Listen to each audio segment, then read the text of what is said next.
Samantala matapos ang 7 taon ng matagumpay na pagsabak sa PBL, pansamantalang ihihinto ang operasyon ng Petrogas Angels mula sa liga at nakatuon muna sa pagpapaunlad ng volleyball sa grassroots at suporta sa iba pang koponan.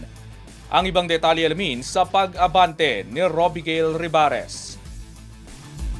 Opisyal nang ipinaalam ng Petrogas Angels sa Premier Volleyball League ang desisyon nitong pansamantalang huminto sa liga, na tuluyang nagbigay linaw sa mga espekulasyong bumabalot sa kinabukasan ng isa sa pinakamatagumpay na prangkisa ng PVL. Sa isang pahayag nitong Sabado, kinumpirma ng Petrogas na naghain na ito ng leave of absence na magbibigay daan para maging malaya ang roster nito na makipag-usap at makahanap ng bagong koponan sa liga.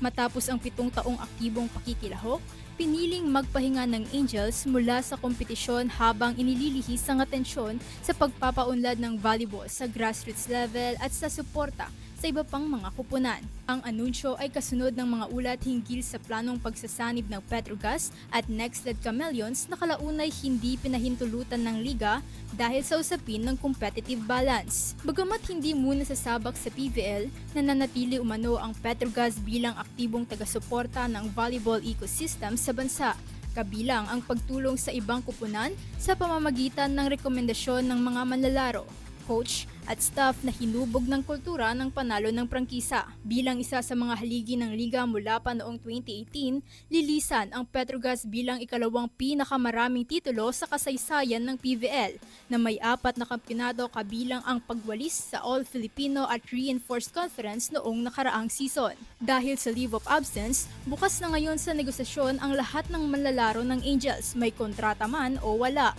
Dumating ang desisyon sa kabila ng pinakamatagumpay na taon ng prangkisa kung saan nakuha ng Petrogas ang kauna-unahang All-Filipino title bago muling magkampiyon sa Reinforced Conference. Habang nagsisimula ang bagong yugto, nagpasalamat din ang pamunuan ng Petrogas sa mga taga-suportang patuloy na tumindig sa koponan sa loob ng maraming taon. Ako si Robigail Ribares, Abante Sports, Nauna.